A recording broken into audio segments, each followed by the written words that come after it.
एक एंटरप्रेन्योर कैसे बना जाए, शायद ये आपके दिमाग में प्रश्न होगा। तो जैसा कि पिछले हफ्ते के शो में हमने कहा कि एक तो कुछ तो टैलेंट होना ज़रूरी है आपके अंदर, और कुछ जो कमियाँ रहेंगी उसको हम नॉलेज और स्किल के द्वारा सॉल्व कर सकते हैं, उसको हल कर सकते हैं। आपके कोई प्रश्न है तो बताइए जिसके मैं जवाब दे सकूं। सर मेरा सवाल ये है कि मैं एमबीए कर रहा हूँ एंटरप्रेन्योरशिप में। सर हमने ये देखा है कि कंपटीशन काफ़ी सुनाई दे रहा है सर आजकल, और बच्चों को डराया जा रहा है कि मार्केट में नहीं घुस सकते आप, इंडस्ट्री काफ़ी कॉम्पिटिटिव है। हमें सर एक बहुत बढ़िया बात सिखाई गई है कि अगर कोई मार्केट काफ़ी कॉम्पिटिटिव हो जाए तो आपके पास एक चारा बचता है कि एक कॉन्सेप्ट है कि bending the rules to get the profit. Government के कुछ रूल्स बनाए हुए होते हैं, जैसे आपने लास्ट शो में कहा कि वो हम तोड़ नहीं सकते अपनी वैल्यूज़ की वजह से, लेकिन सर हम उसको बेंड कर सकते हैं। अब ये कॉन्सेप्ट ये सिखाता है कि अगर कई बार मार्केट परफेक्टली कॉम्पिटिटिव हो जाए तो कैसे रूल बेंड करके पैसा कमाया जाए। उसके लिए सर मैं एक उदाहरण देना चाहता हूँ आपको। मैंने कई जगह पढ़ा था कि एक बार इंग्लैंड में एक मेला होता है, एक मार्केट भराता है जिसमें काफ़ी सारे लोग आते हैं, और हुआ ये कि काफ़ी टाइम बाद वो मार्केट में भीड़ होनी शुरू हो गई। और हाँ, एग्जीबिशन नहीं सर, ऐसे मार्केट ठेले टाइप लगते थे वगैरह जी। तो हुआ ये कि फिर सरकार को नियम लाना पड़ा कि यहाँ पे अगर कोई आदमी आता है तो घोड़ा गाड़ी लेके नहीं आएगा, 2 घोड़े वाली घोड़ा गाड़ी लेके नहीं आएगा, क्योंकि अब भीड़ ज़्यादा हो रही है, चलने में प्रॉब्लम हो रही है। कुछ टाइम बाद एक ऐसा हुआ कि एक बनिया लेके आया 2 घोड़े वाली घोड़ा गाड़ी, तो पकड़ लिया गया उसको और पकड़ के डिटेन किया गया और जज साहब के पास ले जाया गया। अब उसको पूछा गया कि भाई पता नहीं है क्या ये रूल है? तो उसने हाँ सब पता है। तो कि जब रूल है कि 2 घोड़े वाली घोड़ा गाड़ी आप नहीं ला सकते तो आप क्यों लेके आए? तो उसने बोला सर आप ध्यान से देखिए, मेरी घोड़ा गाड़ी में 1 घोड़ा है और 1 घोड़ी है। आपका रूल कहता है 2 घोड़े नहीं होने चाहिए, लेकिन मेरे पास 1 घोड़ा 1 घोड़ी है।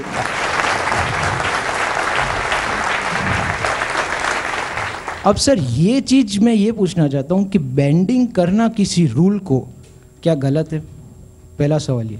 दूसरा सवाल, क्या सर करेज से आगे बढ़ना और कोई मार्केट में जब आप चाहते हो कि ये मार्केट हम चाहते हैं कि हम इसमें एंटर करें, तो without seeing the effect on other your stakeholders, like government पे क्या इफेक्ट आएगी या किसी और पे क्या इफेक्ट आएगी, ये सोचे बिना डायरेक्ट घुस जाना सही है या ये सब सोचते हुए टाइम निकाल के कुछ टाइम एनालिसिस करने के बाद घुसना चाहिए?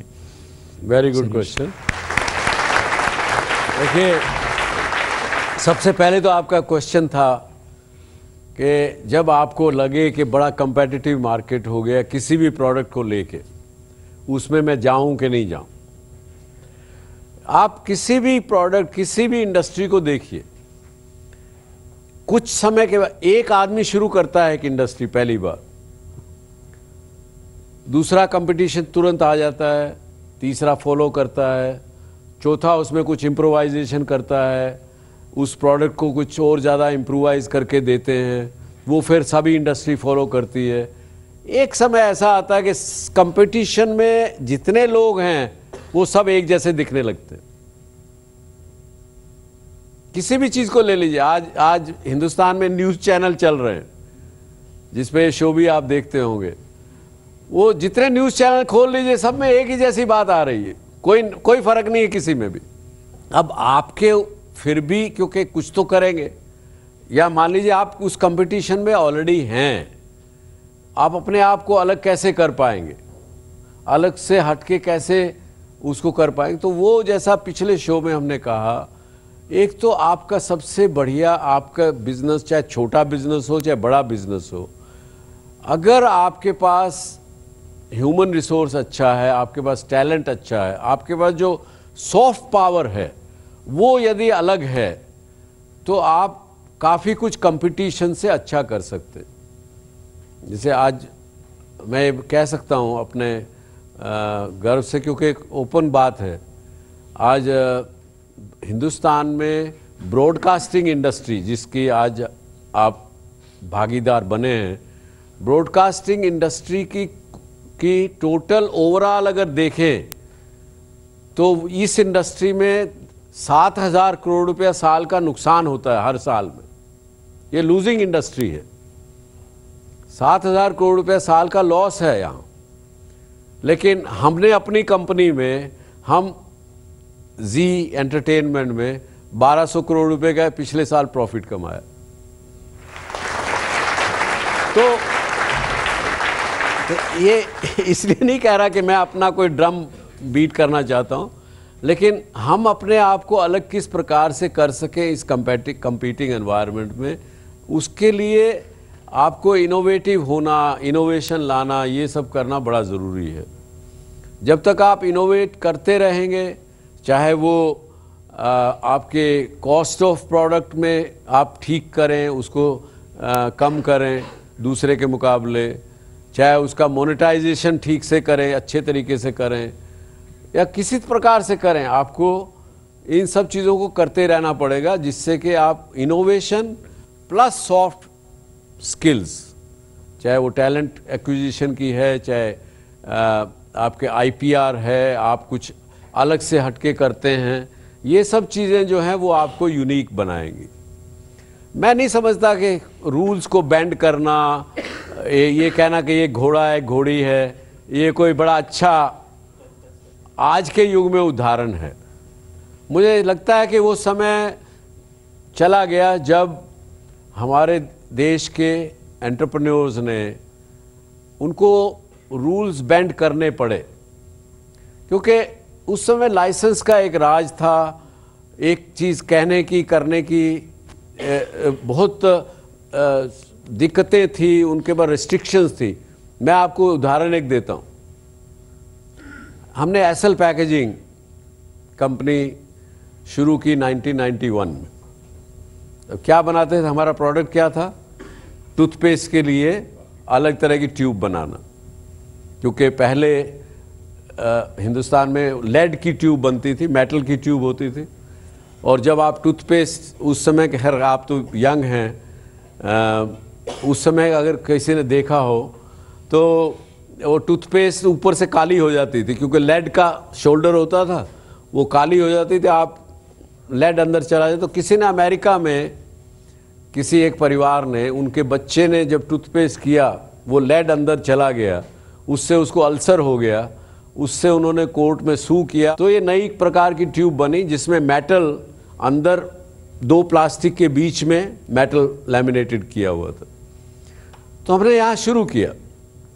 मैं गया कोलगेट के पास, मैं खुद ही सेल्समैन भी था, फैक्ट्री भी चलाता था, सब काम करता था।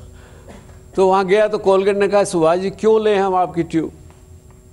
आपकी ट्यूब इस्तेमाल करेंगे तो मुझे पहले तो इन्वेस्टमेंट करनी पड़ेगी, नई मशीन लगानी पड़ेगी, फिलिंग मशीन नई लगानी पड़ेगी, उसमें आपकी कॉस्ट भी मेटल ट्यूब से ज़्यादा है।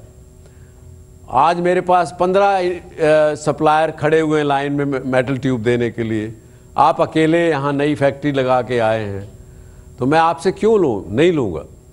और ख़ास करके उन्होंने ये बताया कि मैं तो बेच ही नहीं सकता, मेरे पास लाइसेंस है कि मैं 3000 टन टूथपेस्ट साल में बना सकता हूँ, इससे ज़्यादा बना ही नहीं सकता, जबकि मेरे पास डिमांड ज़्यादा है मार्केट में। टूथपेस्ट की शॉर्टेज थी उस समय में, कैन यू बिलीव इट? तो वो क्या करते थे, उन्होंने रूल बेंड किया, जैसे आपने कहा, उन्होंने और नए लोग खड़े कर दिए, उनसे उनको फैक्ट्री लगवा दी, उनको पैसे देते थे, खाली फिक्स कॉस्ट देते थे, लेकिन अपना फार्मूला, अपनी सब कुछ, मैनेजमेंट खुद का, लाइसेंस उसका, स्मॉल स्केल इंडस्ट्री वाले का, बनाते थे, बेचते थे। तो उस समय में एक आवश्यकता परहैप्स थी रूल बेंड करने की, लेकिन आज के दिन काफ़ी माहौल इंडस्ट्री के फेवर में, एंटरप्रेन्योर्स के फेवर में इस देश में बन चुका है। आपको रूल बेंड करने की आवश्यकता मुझे नहीं पड़ेगी, या करना चाहिए भी। सक्सेसफुल एंटरप्रेन्योर बनने के लिए एमबीए करना ज़रूरी होता है?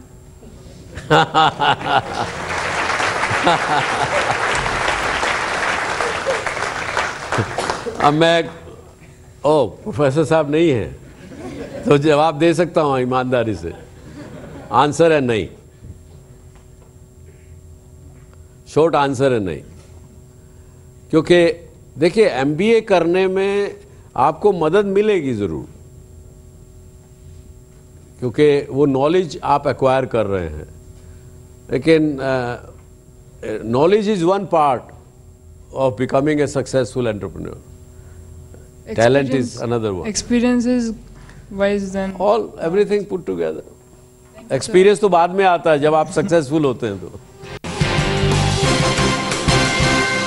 सर हम देखते हैं कि आजकल जो लोग ऑलरेडी जॉब में हैं वो एंटरप्रेन्योर बनने से पहले चाहते हैं कि वो जॉब के साथ पैरेलली अपना कुछ साथ साथ शुरू करे 6 महीने 1 साल तक। तो आपकी सलाह क्या रहेगी कि इंसान को अपनी जॉब छोड़ के मेरा तो एक ही मानना है कि एकलव्य की बात करिए, एक टाइम में एक काम कीजिए। सक्सेस की ये बहुत बड़ी एक की है